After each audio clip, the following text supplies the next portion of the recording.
Before we get into the video, do not forget to like, comment and subscribe. Now, we're all used to knowing what comes with the end of a weekend. Another death. So many lives have been lost, and frankly it's quite unbelievable. So, a murder investigation is underway after a man in his 30s has died in Tyldesley, Greater Manchester. Now, not many details have emerged about the man's death. Only that the police says that they were called to an address in Charleston Court, Tyldesley, just before 1:30 a.m. on Saturday, September 25th, after reports of a concern for welfare. Now, when police officers made their way to the residential street, they did a sweep of the entire area. What they found is a man believed to be aged in his 30s, suffering from a number of serious wounds.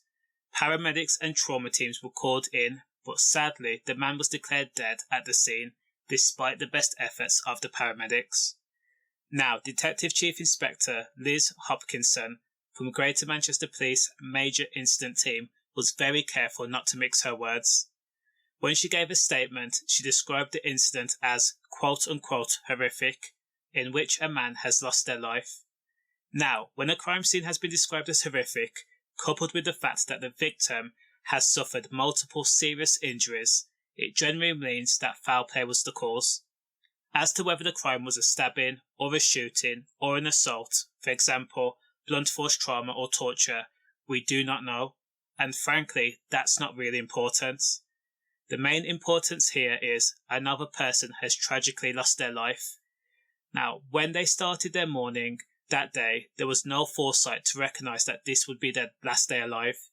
And when crap like this happens, you start to wonder, did he live his life without any regrets? Or was the day just wasted? I mean, did he make his last day count? And also, another family is left grieving again.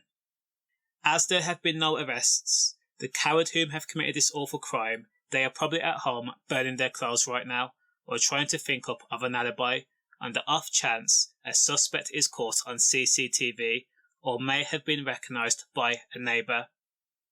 Also, I should point out that a neighbour did go on record and say that they did have CCTV footage, in which the police will be reviewing.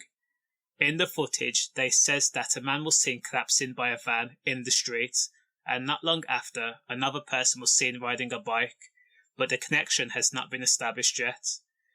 Also, forensic teams are located at the crime scene right now, and they are looking for weapons in grids.